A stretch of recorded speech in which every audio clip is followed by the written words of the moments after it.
इस बार लोकसभा चुनाव में राजस्थान की 25 लोकसभा सीटों में से 14 सीटें भाजपा के खाते में गई, जबकि कांग्रेस ने 10 साल बाद शानदार वापसी करते हुए 8 सीटों पर जीत हासिल की। और अगर गठबंधन की बात करें तो 3 सीट कांग्रेस समर्थित पार्टियों को मिली, यानी कुल कांग्रेस गठबंधन के खाते में 11 सीटें गई।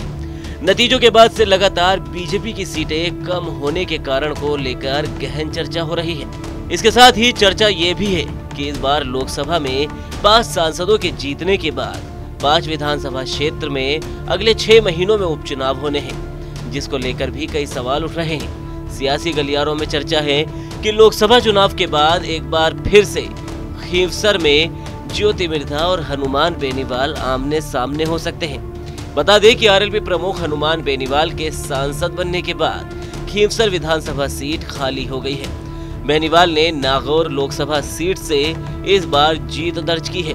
अब बेनीवाल खुद तो खींवसर से चुनाव नहीं लड़ेंगे, लेकिन यहां से जीतना बेनीवाल की नाक का सवाल होगा और बेनीवाल से ज्यादा ज्योति मिर्धा के लिए ये सीट जीतना उनकी साख का सवाल है।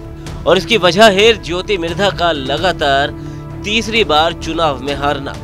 इस लोकसभा चुनाव में हारने से पहले बीजेपी में शामिल होने के बाद ज्योति मिर्धा विधानसभा चुनाव लड़ी थी, जिसमें उन्हें हार का मुंह देखना पड़ा था। इससे पहले कांग्रेस में रहते हुए भी उन्हें एक बार हार मिली थी। अब ज्योति मिर्धा ने खींवसर से चुनाव लड़ने के सवाल पर भी जवाब दिया है। एक समीक्षा थी, सभी लोगों ने बहुत अच्छे पॉजिटिव वे में अपनी बात रखी। जहाँ कहीं कमियां रह गई, बहुत थोड़े अंतर के साथ में हम नागौर की सीट अनफॉर्चुनेटली नहीं जीत पाए, तो जो हमारी कमियां थी उनको मान करके उन पर बिल्ड करेंगे। हमारी कोशिश ये रहेगी सभी एक साथ मिल करके और यहाँ पे संगठन को भी मजबूत कर सकें, सरकार की ज़्यादा से ज़्यादा योजनाओं का लाभ उठा सकें। और दूसरा मुद्दा ये था कि क्योंकि नागौर लोकसभा में अब एक ऐसी सीट भी है जिस पे बाई इलेक्शन होगा, तो उस पर भी फोकस था।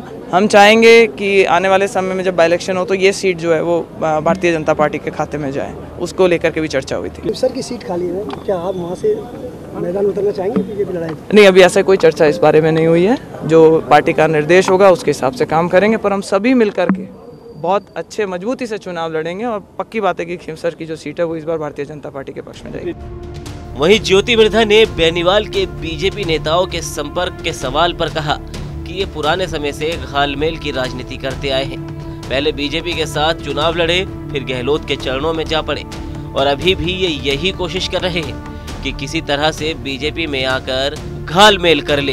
इनकी दुकान का शटर डाउन होते दिखाई दे रहा है, तो इसीलिए घबराहट सी हो रही है।